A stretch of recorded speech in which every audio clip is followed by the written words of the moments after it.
Bringing you the voice and vision of custom culture and lifestyle, as seen through the eyes of this South Texas duo. Welcome to the Custom Couple. Awesome, man. I appreciate you being on, man. Welcome to the Custom Couple. Thank you. Are we not officially on yet necessarily? Oh, we're recording, but I can start you wherever you would like. Well, I'm gonna go grab a cocktail real quick. You can talk, I can hear, but stand by. Oh yeah, no. Let me get some lubrication. Love it. Absolutely love it. That actually sounds like a good idea. We should start definitely having signature drinks for every podcast. Well, here at my office, actually, every Friday at 3:30, we light the drinking lamp. Oh, okay. So I always have booze around. Yeah, that's how you relax by the end of a week. Absolutely. It's not easy being an insurance man, trust me.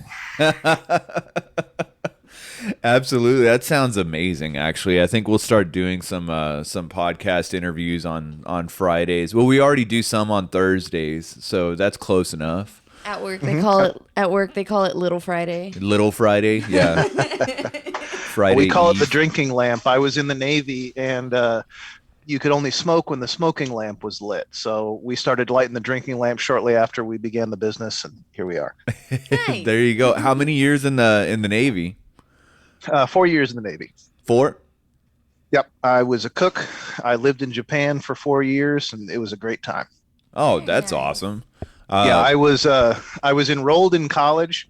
I say enrolled because I wasn't actually going, and I would come home and eat lunch at my house, and my mother one day said, "Hey, look, all you do is you come and eat and you watch the Frugal Gourmet. Why don't you go be a goddamn cook?" And so I got mad and I went and joined the Navy to be a cook, and I left 2 weeks later. She was shocked. Man, I loved the Frugal Gourmet. My mom has all of his cookbooks. I grew up watching that with my mom. That's awesome. At some point, you'll have a bunch of cookbooks, just to let you know. Well, the best one is Are You Hungry Tonight? That should be your first cookbook. Yes. That's the Elvis cookbook. Yes. And it has does it have the peanut butter and banana sandwiches in it? Of course. But it's got even better stuff like turkey a la king and red eye gravy and all that good stuff. Oh, yeah. Are You Hungry Tonight? Highly recommended. I'm a big Elvis fan. I just got back from Graceland, actually. Did you really? Was that your first time visiting Graceland? Oh, no, it was like my 5th time. Oh, okay. And probably my last time. It's now the cheapest way to see the house is $75. Oh, Wow. man. Per person. Yeah, last time I went, I Wow. want to say it was like 25 or 30. But they're making money hand over fist. It was packed. Damn. Yeah. Well, Fun fact, I don't think my husband knows this. There is a place here called Braceland. They do braces. The dentist absolutely loves Elvis Presley. His whole office is nothing but Elvis memorabilia. They play nothing but Elvis Presley movies. He has a giant statue in his office, and even his his card is a guitar pick. Nice. But it's all Elvis Nice. Presley, and that just reminded me. I was like, the total most oddball thing ever. But that's what made me want to go there because it was called Braceland. It was hilarious. Yeah, my wife and daughter had never been, so we made it one of our stops on our trip to New York. My first trip to Graceland, I was 16 years old. I was a Volkswagen Bug guy in high school, and so I would build them and drive them. Mm-hmm. And I drove to New York. I finished my first Bug, and I wanted to drive it to New York, so I did. And Graceland was my first stop, and I got into Memphis at like 3 or 4 in the morning. And I was hanging out at this little coffee shop next to Graceland. And at that time, you could walk up to the grave before they opened the whole thing. So I walked up to the gravesite and I paid my respects. And the security guard said, "Hey, do you want to pull your car into the gate like you're driving out of Graceland?" And so I've got somewhere in my high school memory book a picture of me driving my crappy old Volkswagen Bug out of the gates of Graceland. So That's amazing. That So is cool. amazing. Absolutely, man. So Volkswagen Bugs, man. We've had a few conversations, and it seems like everybody in car culture either got their start with Volkswagens or mini trucks. So I'm guessing that you're on that Volkswagen kick. I had both. My mini truck was not great, but I had Volkswagens because when I was in high school, you could buy a Volkswagen Bug for $200, Oh wow. and it was that's why I don't buy one now. They're way more expensive than that, but you could buy them for 200 or 300 bucks, drive them, and they were great. And gradually, they kept getting better and better until my last one. I didn't change out the one belt on the thing. My dad said, you don't have to do that. And I said, well, I'd like to. And he said, no, let's not do it. And the belt broke one day and it snapped off the fuel line in the carburetor and the car caught fire. And that was my last bug. Yeah, that was it. After Oh that, it my. was kind of boring. You're like, I'm good. I'm good. Yeah. Oh man, that's like what is it, the neons, the Dodge neons that just one little thing would set them off and they'd Yeah, those explode were into a fire. those are after my time. But yeah, same sort of thing for Yeah. sure. Oh man, that sucks. That whole idea of just one little thing, it just domino effect ended into your car catching on fire. Oh god. Yeah, I mean, this was my third one, and so it had the best body. It had the best interior because I'd taken it from the other one. I was like, okay, I'm good. I've got it. It had Yeah. the roof rack that I'd sourced for the other one, and then it was all over, and it was just never the same. I just that was the end of it. It was very sad. Yeah, no, absolutely. It's sad to lose any car. I've only caught one car on fire, and that was a wiring issue. But yeah, when you're on the road and you have smoke coming out of your dashboard, it's not always a fun thing to deal with. Well, with a Bug, it shoots from behind you. So I was driving along, and my ears got hot. And then I turned around and said, "Oh goodness, I should probably pull over." Oh my god. So thus led you into being an insurance salesman, huh? Not really. I got into insurance because I was. Let me see. How did I get into insurance? I was actually doing oil and gas sales, like boiler room, Oh, where okay. we would be Yeah. there all night, and I would call people on the phone, and they would send me $20,000 or $30,000 for oil wells that somehow never hit. And it was just so stressful I couldn't do it anymore. But I found I was good at telephone sales. Mm-hmm. I'm a good conversationalist. I understand sales, and after a year and a half, 2 years of doing that and being just stressed out all the time, I said I should sell something that actually has value. And so I got into insurance. For a long time. I was the guy that you would call if you bought one of those choppers on TV. Oh, That was really? the time I got into insurance. Oh yeah, like I would come in on a Saturday, and we would write 30 policies for big dogs, iron horses, customs, the whole nine yards. It was a ton of fun for a while, and going to the shows where we would do trade shows was really crazy. I went to the Rot Roundup one year, one of the most absurd insurance experiences of my life. I've got some old dude standing in front of me, and his old lady is next to him with her shirt off, and they're seriously asking insurance questions. And I was like, I just don't know how to cope with this, because normally everyone has all their clothes on when we're talking insurance. So I don't really know what to do here. That is a little bit of a weird spot for an insurance guy to be trying to do his job. Yeah, I've made it out to the Rot twice now, and yeah, that's a wild weekend, especially if you're not on a motorcycle. You get looked at kind of funny. Oh yeah. Yeah, I went down there a couple times. It was a lot of fun. I'd like to go back again, but I don't have any more motorcycles. When my daughter was born, I rode them a little bit. And in fact, when we opened the Phoenix Insurance, that was my plan, to be 100% motorcycle commuter for a while. And then after about a week, I realized I live in Dallas. That's a super bad idea. And so I parked them. And when she was about 2, I went out and realized that I'd put probably 20 miles on them in the whole time she'd been alive. So it was time to sell them and send them on their way. Yeah, we live in San Antonio, and it's the same here. You really don't care to be on two wheels when you live in a metropolitan city that's constantly changing its highways. Right. Well, I think a big part of it too is just like it is for the classic cars, it's the cell phones and people just not paying attention. Yep. I drive that milk truck around, and it's 8 feet tall and 10 feet long, and it's red and white like a clown car, and it's got a huge logo on the side, and the doors are open like a bus. And I'm always blown away by the number of people in traffic that are completely oblivious to it, just completely oblivious to it. It's amazing. No, I saw it at Must have been in Plano a couple years ago. Oh, at And the Rumble, yeah. yeah, uh, and yeah, that is I'm not gonna call it an eyesore because it's freaking beautiful, but how can you miss it? I mean, it's Exactly. It's hard to absolutely. miss. Yeah, we run around in a little black Model 8 pickup truck, and I mean, half the people trying to run Sam off the road when I'm following behind her. And it's Yeah. the stupidest thing too. They're trying to get a picture or video of me driving while they're coming into me. I'm like, well, I'm about to die. You're trying to get this really cool video apparently, and I'm about to die because you're not watching where you're going. And I just get so Right. mad, and I'm just like, I'm just gonna speed away. I'm just gonna speed away. I don't even care. Like, Oh. I won't pay attention to anybody. I'll feel the cars or feel like eyes staring at me, and I'm just like, nope. I'm just gonna keep going. No, I'm a little different in that I love to be looked at. I get a little offended when they're not looking. So, doors open, leg out, and wearing a milkman hat sometimes. I'm hoping people see me. Oh, that's awesome. That's awesome. Well, tell us how Phoenix did get its start. What got you rolling with that?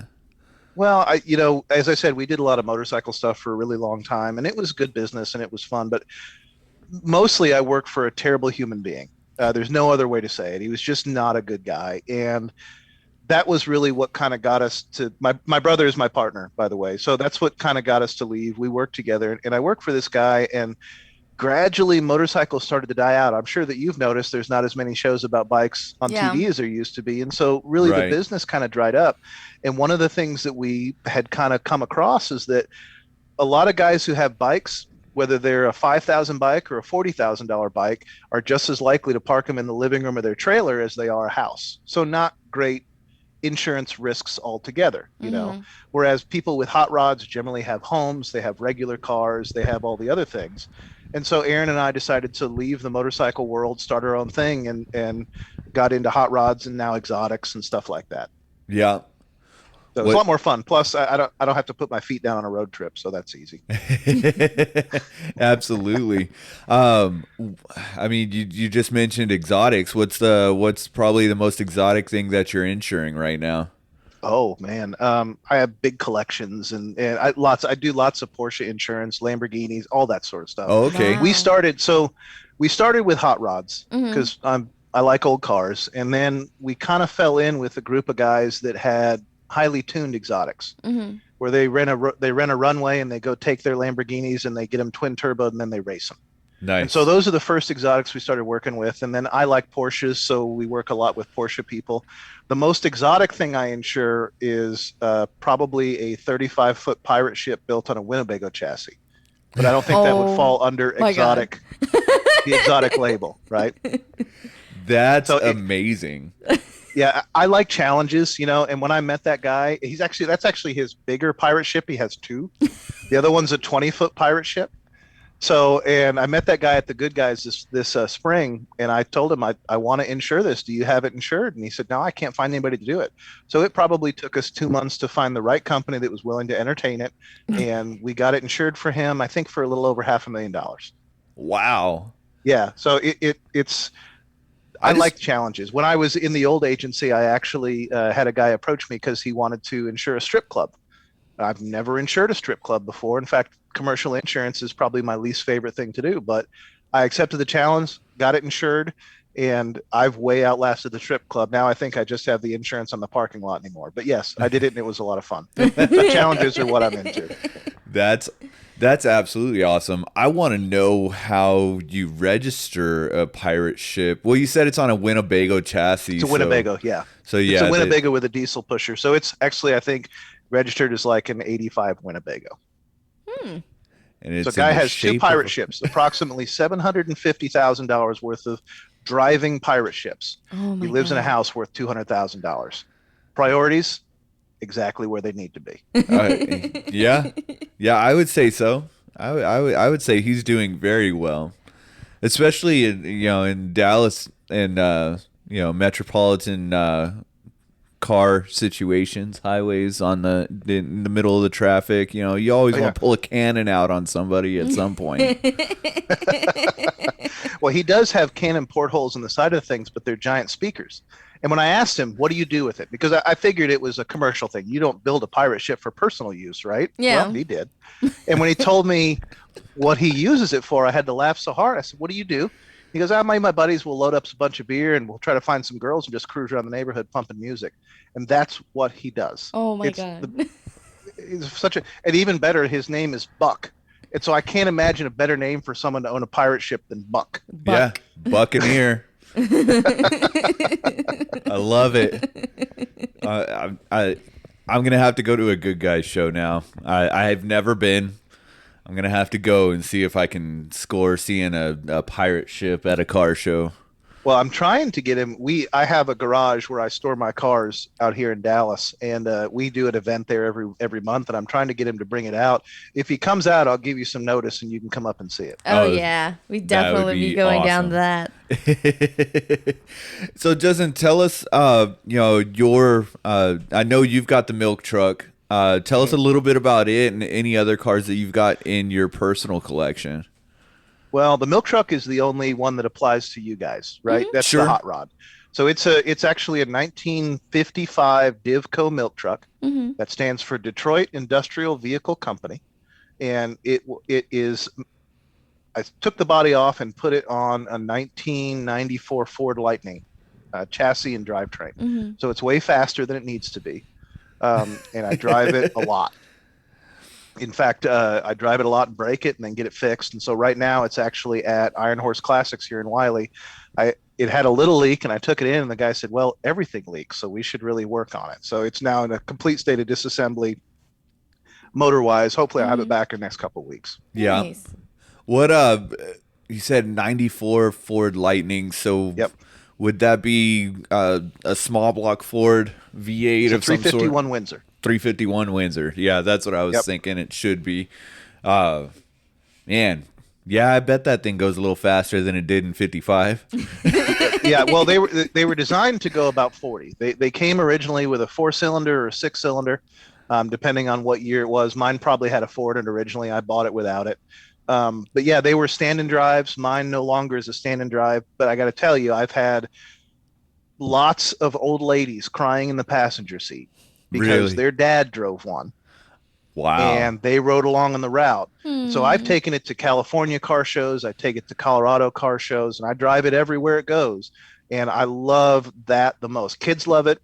Old people love it. Everybody loves it.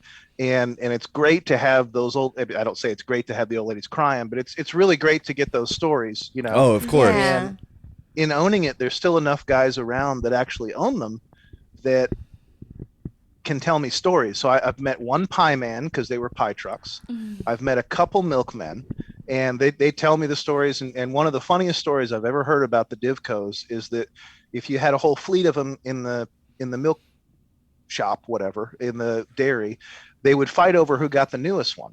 And then they would set the hand throttle to go about 5 miles an hour.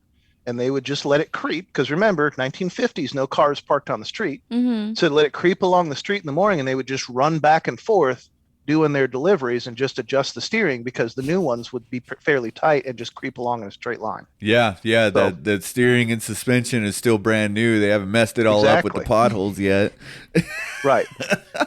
So if you just think about it, in the 50s, there were unmanned milk trucks just cruising gently down the street, which is great. Man. That You just see like them running back and forth. They're like, wait, Yeah. that is so crazy to me. Isn't that great?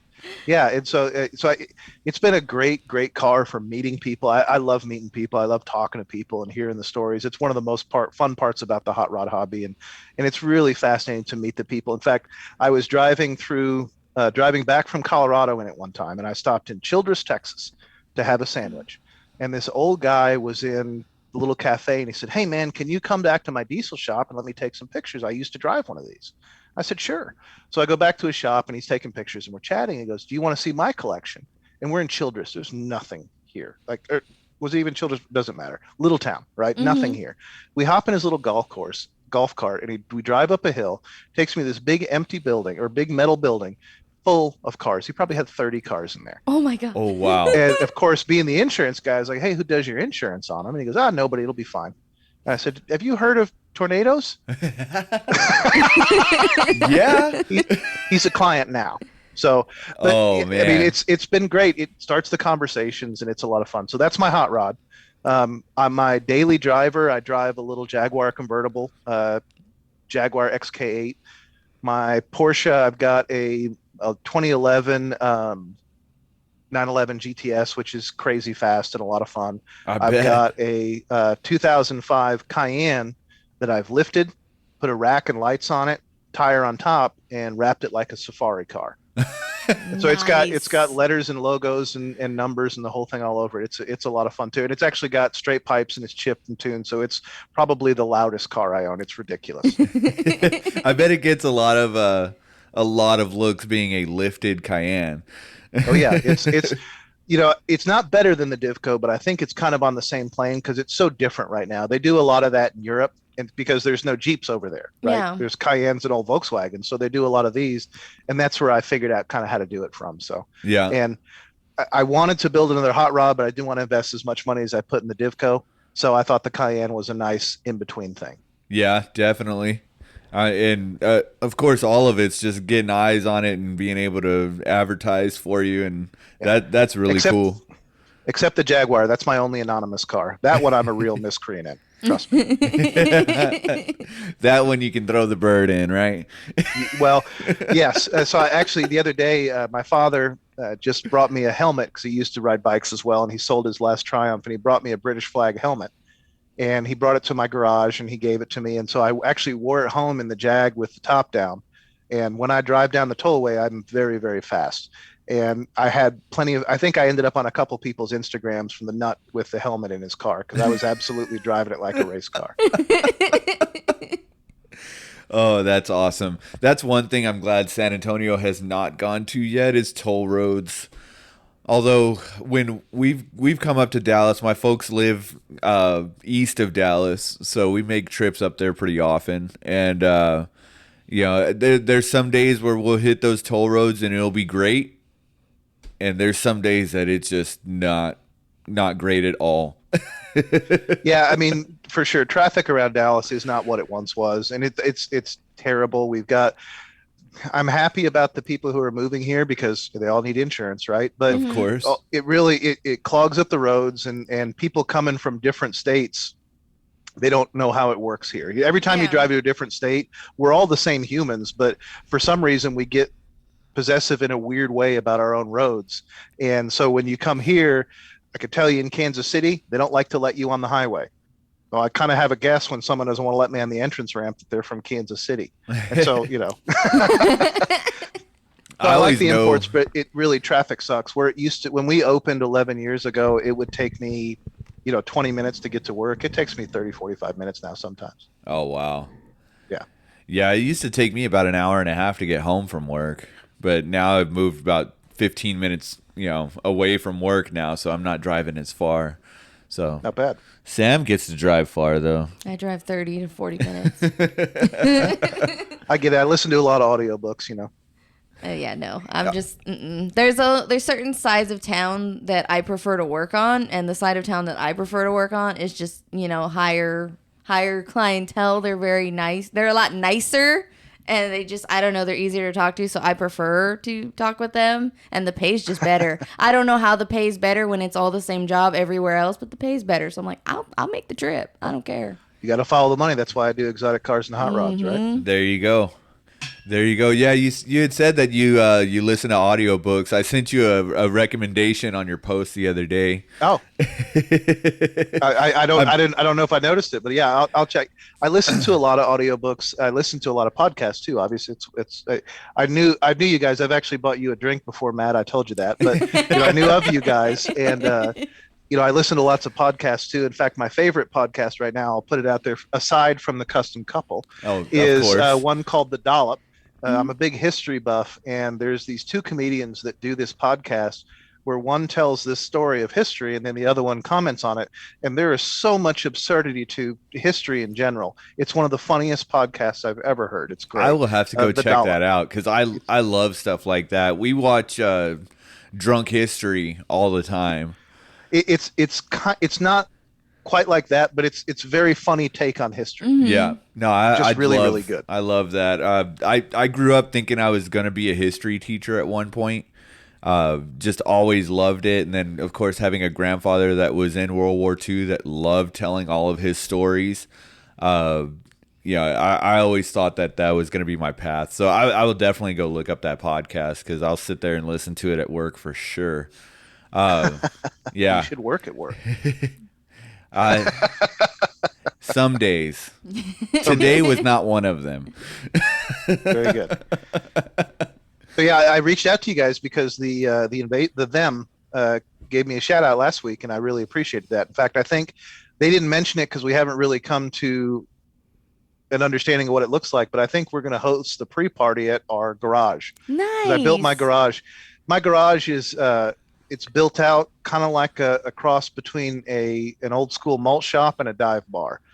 So I think we're going to host it there for them, and it's I think an auto country club or more like an auto marina, really, for guys with cars and stuff. So, for the invasion, we're planning on being there that Friday. Yeah. So we're gonna come up early and get settled in on Friday, and then start partaking in everything we possibly can at that point. Awesome. So if the party shakes out at my place, you'll be there, and I can't wait to see you. Yes. Oh, of course. We definitely want to try and meet everybody that's out there that's talked with us since we haven't been able to lately. So we're like jumping on any show that we can go to. We're like, let's do it. Absolutely. Last year was a killer for me because I do travel a lot. Like I said, I drive my truck to a lot of places, and I was absolutely dying. And I'm really excited to have the shows coming back here. Although I'm really upset that the roundup is canceled. Yes. I was so looking forward to it. Yeah, we were actually planning on it very heavily to be there, and there was going to be a lot of things that were like, can we make it? Can we not? We were jumping through all kinds of hoops to say, yes, we're going to go. And for one, we had Gnarly Magazine going to come out. Yeah. The host who does that podcast, Nick Ward, we were going to meet with him. And it's like, man, we had all these things lined up. So we took a hit on that one for sure. Yeah. So sure. We're just like, oh. Okay. Well, I think I always buy, I do a booth there every year. And I think that, I don't know. They sent me an email, but I guess I must have paid in 2020 for a booth, and it didn't happen, obviously. So I think my money just keeps rolling over every year. When it happens, I'll be there, but we'll see how it goes. Yeah, exactly. I know Johnny and Gino are planning on being out there with a booth this year with his new shop that he opened up. And, I know a lot of folks that, they're finally like, yes, we're going to get out of the house and be able to go do something. And, yeah, another one gets canceled. Right. Right. I mean, I've already been to a couple this year. I went out to the, the NSRA show in Loveland. That's one, or not in Loveland, in Pueblo. That's one of my favorites. I love that show. So I went out there this year solo, and that was a good time. And then obviously lots of local shows, but I'm kind of gun shy because I've got who knows how many thousands of dollars that have been rolled over and over. And it's not that I don't think I'll get my value out of them eventually, but I don't want to keep dumping money into things that aren't going to happen. Yeah. Yeah. We did that famously for a lot of people already know this, but we had our wedding. We had to cancel that like 2 months before. Oh, no. Yeah, so we've been married for about 2 years. We're actually we got married before our actual wedding. It was just us. And so we're like, oh, we're going to have our big wedding, all our family, friends, everybody, because we have friends from all over. We're like, oh, we're going to have everybody's cars out. Like, it's going to be awesome. And literally a month before they shut everything down, that's when they were like, oh, well, we're just watching it. It's just still like based on what you think. And then like 2 weeks before our wedding, they shut everything down. They said nobody can go anywhere. So we had to cancel everything. And so trust me, we know that pain of like, holding it back. We had to roll over like all our caterers, all our like our venue, everything. Nice. Luckily, everybody was nice. But right now, we were scared of the same thing. So, at our 5-year reunion, we're going to have like our renewal of vows and have our wedding, because I was like, I don't know what's going to happen. I'm scared to plan again because we moved it 3 times and we had to cancel all 3. So yeah, it hasn't been fun, but we were supposed to like go to New York. We were supposed to go to California, go do all these things. And you know. The Yeah, stuff that's kinda- the one thing that we haven't gotten our money back on yet was John Waters. the New York trip. We're gonna go meet John Waters, the Ah, movie director, I and actually played backgammon with John Waters at the White Plains Airport one time. that is amazing. John Waters is Yeah, one I of my was favorite people in the world. Yep. really, I was a great guy. My family has a cabin up in upstate New York, and so I go visit it. And this was many, many years ago. And in order to get to where we're going, you have to have a layover in White Plains and hop on this little puddle jumper, right? So I'm sitting there in the White Plains Airport, and I recognized him immediately because I was in the Navy, and we must have watched Pink Flamingos 100 times, right? And so I recognized him, and he was talking to somebody, and I said, "You're John Waters," and he said, "I am. Who are you?" And I said, "I'm just a fan." And I said, "We're stuck here. Do you want to play some backgammon?" And he said, "Sure." And so I broke out my little travel backgammon kit because being in the Navy, you always travel with a game. Yeah. And so we played a couple rounds of backgammon and just kind of chatted, real low pressure, nothing. Great guy. And then his plane was called. He shook my hand, and away he went. So there's my John Waters story. That is amazing. Absolutely. I'm looking forward to it. Sam surprised me with this for Christmas a couple Christmases ago. 2 years ago. This was like 2019 when I did it. Yeah. So it's his birthday bash. And Oh, okay. Yeah, we're planning on going, make a whole week of it, and Oh yeah, no, I did the whole 9 yards. I like decorated a box. He didn't even know shit. I was like, nope, we're gonna decorate. We're gonna hide it. Because he's never really like flown and gone anywhere that's like big events like that. And I was like, no, we are gonna travel. We're gonna do everything. Like I want to do everything. So we did like I got the VIP experience. I was like, we're gonna meet him. You can bring whatever you want him to sign. You'll get to talk with him. We'll get a picture. I was like, no, we're doing it. If we're gonna do it, we're gonna do it big.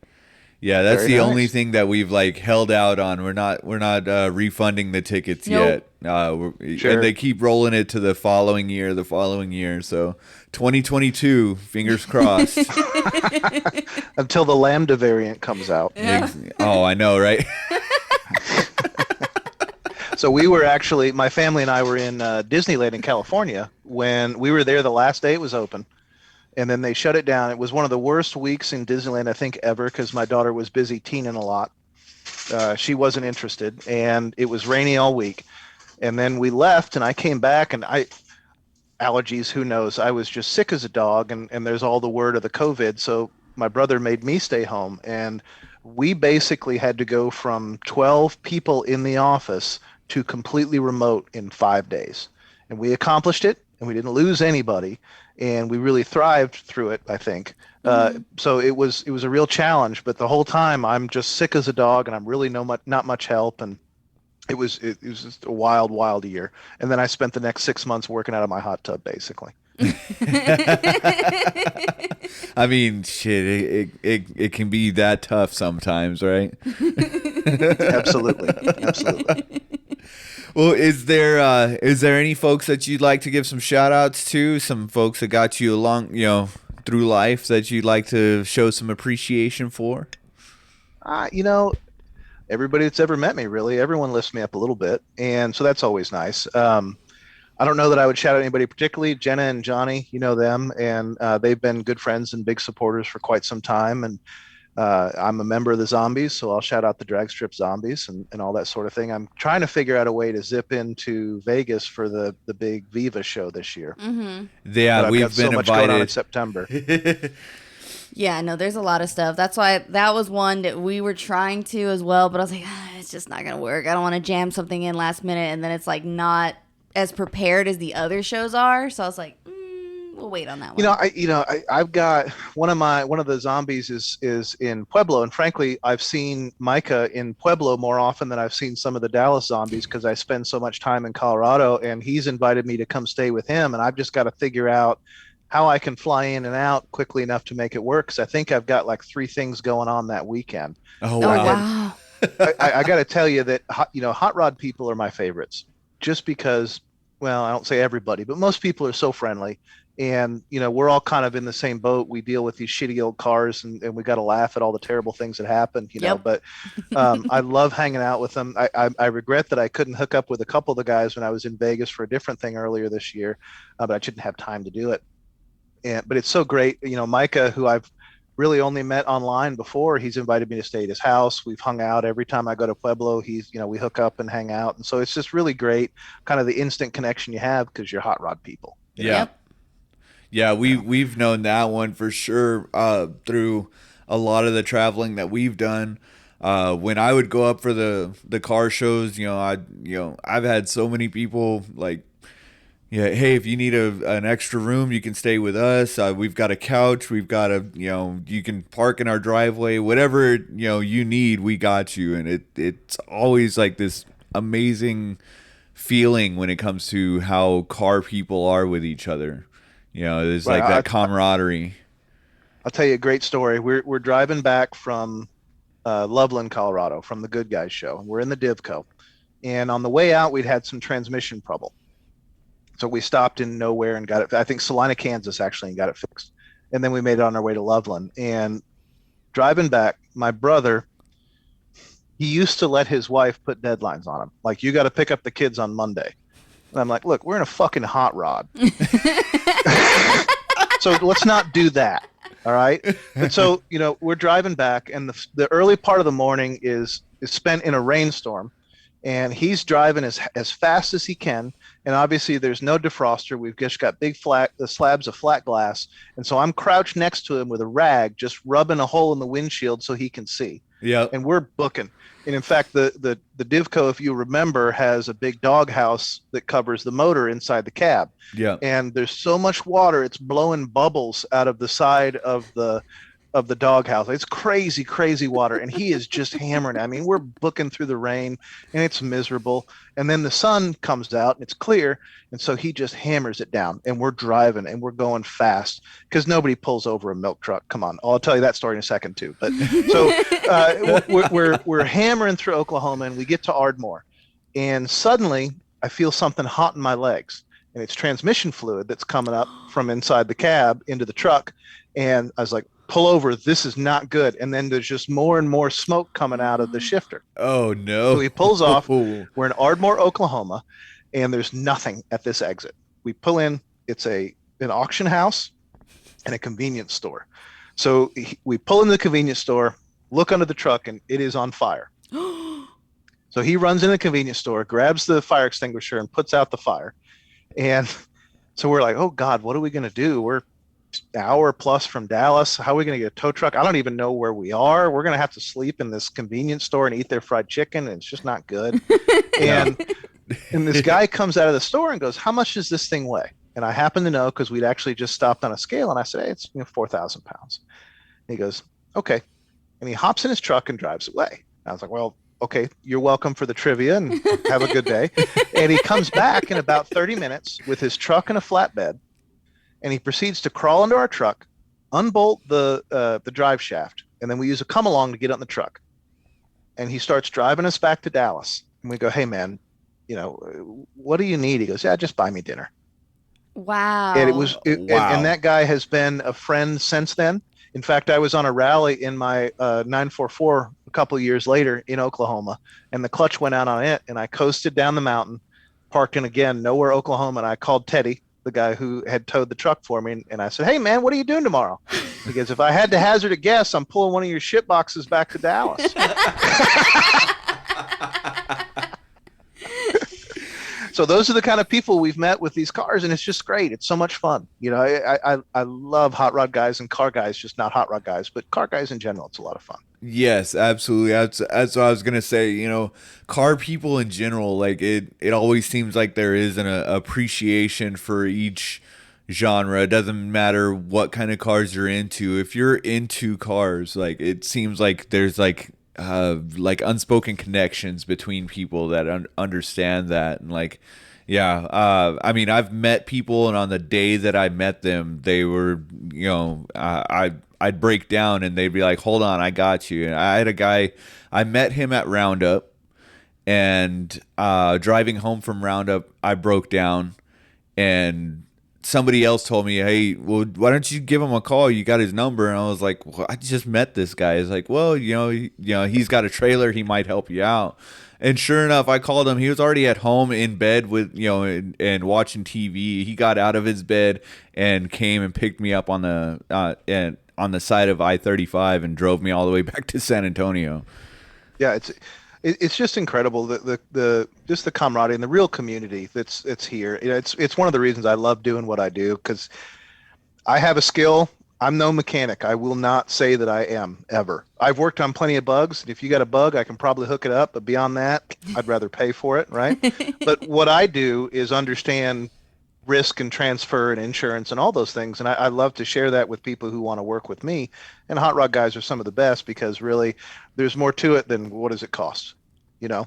Yeah. And so there's the challenge. So I teased it a minute ago. I'll tell you my pulled over by a cop story.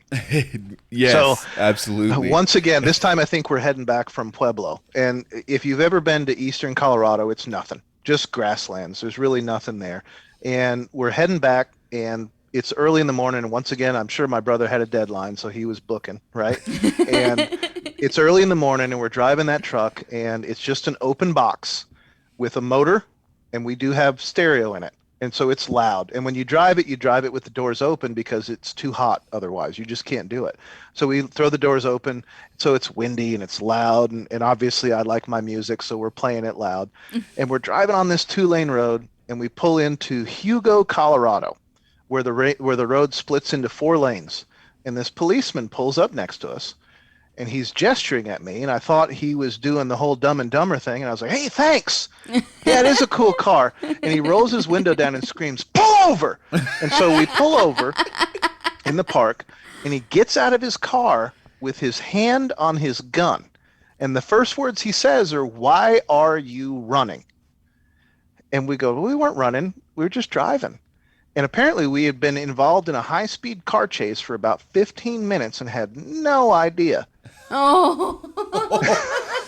He'd been trying to pull you over. You had no clue. He'd been trying to pull us over, and we couldn't see him because the rear view mirror is the size of a postage stamp, and the side mirrors are blocked by the doors that blow open in the wind. So you literally cannot see behind you. All you can see is in front. It's one of the best cars to go forward ever, never backwards. And he was so mad at us. It took us probably 10 minutes to talk him off that ledge and explain to him that we did have insurance. The name on the side wasn't just a joke, that we actually carry insurance on the thing, and that we were not running, and that we were okay, and it was fine. And it was just this really surreal experience, because he was super mad. In fact, he said, "I was about to call the choppers in, but I couldn't figure out what kind of car this was to describe it." That's even better. Oh, that is amazing. Oh, yeah. Man. So the next vehicle that we have to get is a Divco. Yeah. No. I can see this happening. I can see this happening. I tell I you, already can't see, and you want to put me in something that I can't fucking see. If you start from the beginning designing it so you can see, it wouldn't be too bad. I basically bought the Divco, gave it to a hot rod builder in Missouri, and then found the Lightning about 3 weeks later and said, put it together. And frankly, at that time, I didn't know anything about building a hot rod. All my cars were ones that I bought and fixed, you know, El Caminos, things like that, old Lincolns, stuff like that. You buy and fix. I didn't change anything. Right. But by combining the two, I had no idea what I was doing. I had zero clue that I should ask for this and ask for that. And so we ended up with this weirdo car that really doesn't make a whole lot of sense in a lot of ways. So I know a lot more now. When I build the next one, it'll be better. But at the same time, I wouldn't trade the adventures I had in this thing for anything. Oh, man, that sounds awesome, man. Well, Justin, we appreciate you being on the show. And, thank you so much for, listening in. And thanks for all the drinks that you bought for me through Johnny Plumber. Man.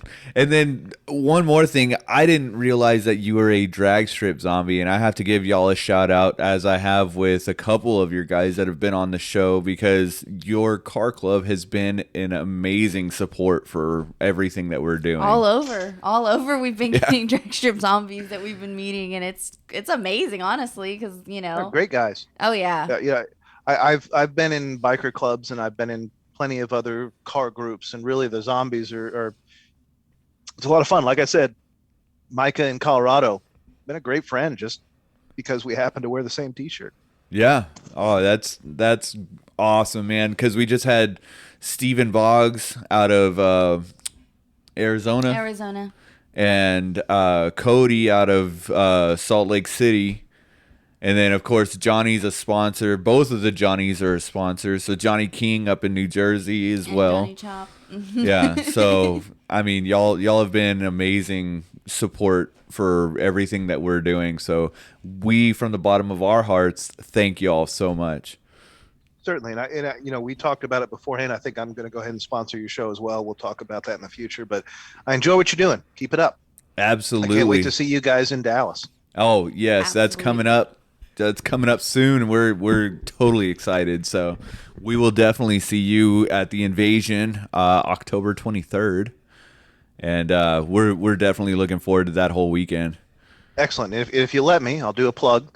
ThePhoenixInsurance.com. We are one of the largest classic insurance agencies in the United States. We've been around for 11 years. We would absolutely love to work with anybody who's listening and see if and just let us help you navigate the world of insurance. All right, folks, you heard it here on the Custom Couple, and in all things custom, keep it cool.